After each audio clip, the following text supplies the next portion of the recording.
Hey friend, Colin here from Sumthins Recording, and today I'm going to give you 3 tips for sitting acoustic guitar perfectly inside your mix. Today we're going to be walking through 3 tips for sitting acoustic guitar in the mix. We're going to go over subtractive EQ, compression, as well as additive EQ to make sure that you can sit your guitar where you want it inside your track while still maintaining the fullness of an acoustic guitar. But before we dive into the track here, if you're ready to go a little bit deeper into the mixing process in its entirety and really start to hone your workflow as an audio engineer, then I have just the thing for you. It is my 7-step mixing checklist, and it's just a simple PDF that will walk you through the entire mixing process step by step to help you get professional and radio-ready mixes without any more of the hassle and without any more of the guesswork. It is a completely free guide, and you can download it using the link below in the video description. Now let's jump in here and take a look at this acoustic guitar. I'm kind of finishing up this mix here, and I was really happy with how the acoustic guitar came out all the way through this track. There's a couple different iterations of this song, of the tone of the track. It goes from being a more acoustic style track with just acoustic guitar and piano and vocal at the beginning to being a more full fleshed out production with full drum kit, bass, background vocals, and electric guitars as well. And this acoustic guitar sits really nicely all the way through these different parts in this track. So let me start off here by playing you the acoustic guitar inside the track, and then I'll solo it up as well, and you can hear what it sounds like, the finished acoustic guitar mix by itself. So here's our finished mix for this song. Love that keeps me centered, keeps me in this place, 'cause your love is more than I could ever ask. It's my saving.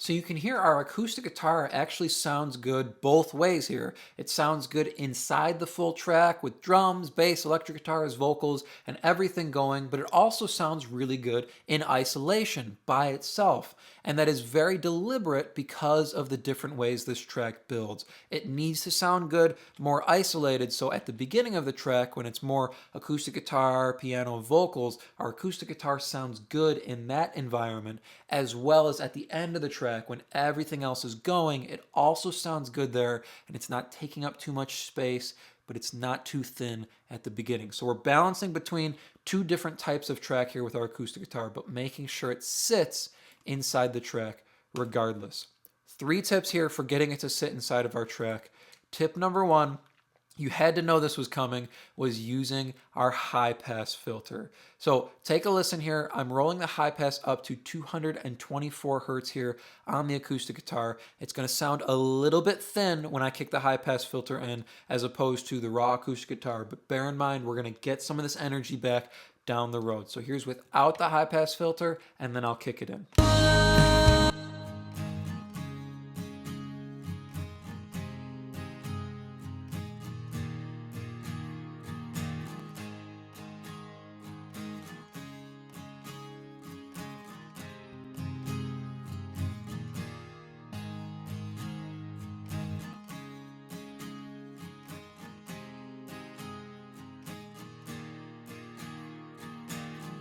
So we're achieving a couple things with the high pass filter here. Number 1 is we're really rolling off all of that woofiness and that heavy sound that we're getting on the bottom end of this acoustic guitar. Number 2 is we're evening out the frequency range to push into our compressor as we bring that in. If you look just visually at the frequency analyzer here, without the high pass filter, you can see we're going to get a ton of energy down in the bottom end, and then when I kick it in, it's going to be more even across the board here.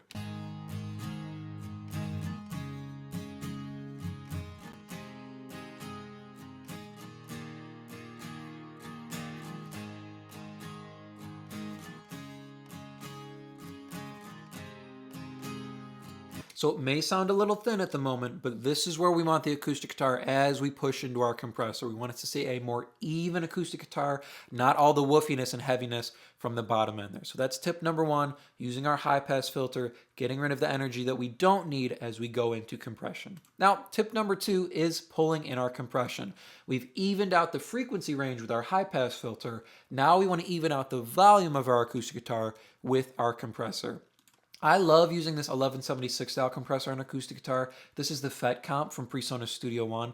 I'm running the attack at 0.55 milliseconds, so a more medium slow style attack for this unit, but still very, very fast here. We're still under a millisecond with the attack, and that's going to make sure any of these peaks here and any of these bigger strums are going to get grabbed by this compressor, and it's going to hold them down along with the rest of the acoustic guitar. Now our release is all the way fast at 50 milliseconds, so any of these peaks, any of these bigger strums we grab them, and then we let go as fast as possible. So we're going to pull down the louder parts of the acoustic guitar, but leave the rest of it untouched so it stays as natural sounding as possible while evening out the volume overall. Take a listen here without the compressor in, and then I will kick it in. You can see what it's doing on the meter here, as well as here how it evens out the volume on our acoustic.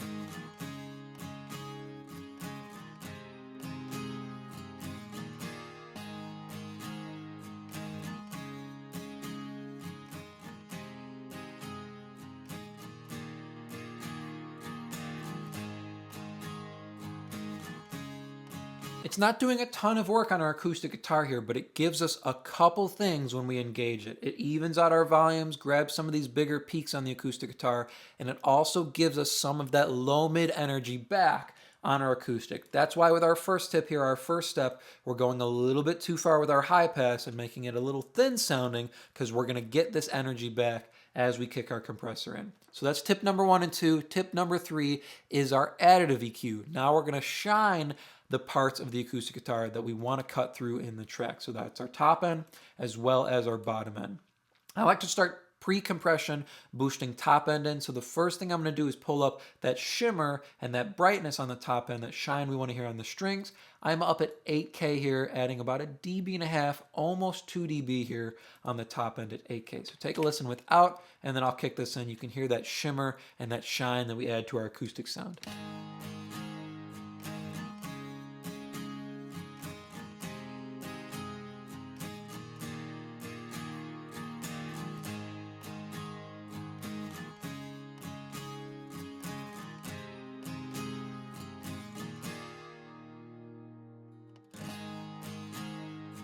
That little bit of 8K, that's that air and that's that breath, the life we want to hear on an acoustic guitar that makes it feel good in both sections of the song. By itself, when it's more isolated, it feels intimate, and then inside the rest of the track, you can still hear it cutting through because we've got that top end sparkle on our acoustic. The other area I'm boosting on the acoustic is more towards the mid-range, the high mids here. We're almost at 2K. We're at 2.2K here, adding 2.5 dB. This is going to give us some mid-range and more of that jangly sort of sound on the acoustic guitar, so we can hear it and it sits well with the electric guitars, but by itself, it feels more full range. It's not just top end and then the bottom end we're going to add here. So take a listen without this boost, and then I'll kick this in. 2.4 dB at 2.2K.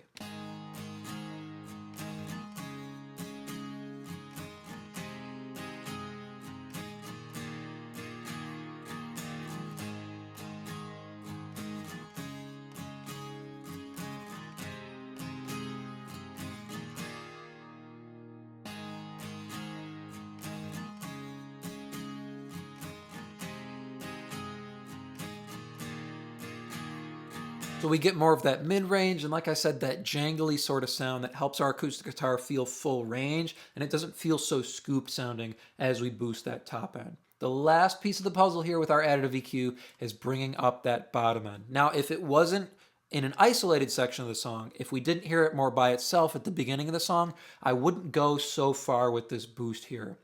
I would leave it thinner because we just need it for that jangly sound and that top end to hear it sparkling on the sides of the mix as it's panned wide. But since we hear it at the beginning of the track here, with just piano, I want to have some weight on the acoustic guitar here. So we're doing almost a 3 dB boost, 2.88 dB at 142 hertz. This is going to bring up some of that weight on the acoustic guitar. I know it seemed kind of backwards here, right? We rolled some of that off at the beginning, and now we're bringing it in, but we roll it off to push into our compressor, get an even sounding acoustic, and then we bring this low end back up that's more even and more consistent. So it's more present in the track, and it's even. We're not getting bursts of bottom end that suddenly disappear as we hit a different chord and then come back. It's gonna be here, and it's gonna give us this thickness on our acoustic guitar that we want for it to feel full by itself as well as in the track. So take a listen without this boost, and then I'll kick it in here.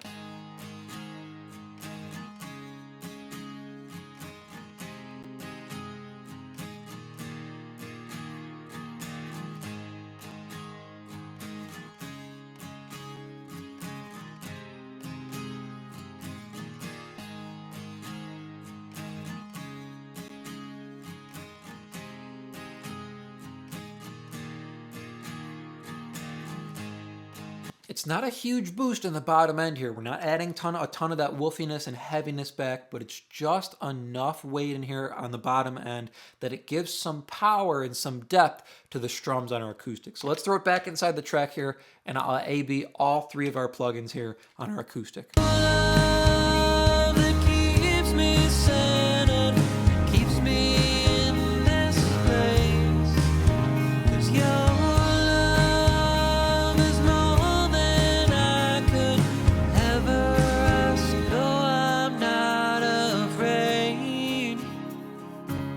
I seem to like it this way, when everything's the same. The people I see each day, they always know my name. 3 tips for getting our acoustic guitar to sit inside the mix. Tip number 1 is we're getting rid of the bottom end that we don't need, so it's not heavy as we push into compression. Tip number 2 is we're using our compressor to even out our volume after we evened out our frequency range. And then tip number 3 is we're highlighting the areas that we want to shine on the acoustic guitar. That shimmer on the top end, that jangliness in the mid-range, as well as the weight on the bottom end here. I hope that was helpful for you. As I mentioned at the beginning of the video, if you're ready to take your mixes to the next level and really start dialing in your workflow as an audio engineer, then I have just the tool for you, and it is completely free. It is my 7-step mixing checklist, and you can download it below to start creating more professional mixes in less time. Thank you so much for watching, and I will see you in the next video.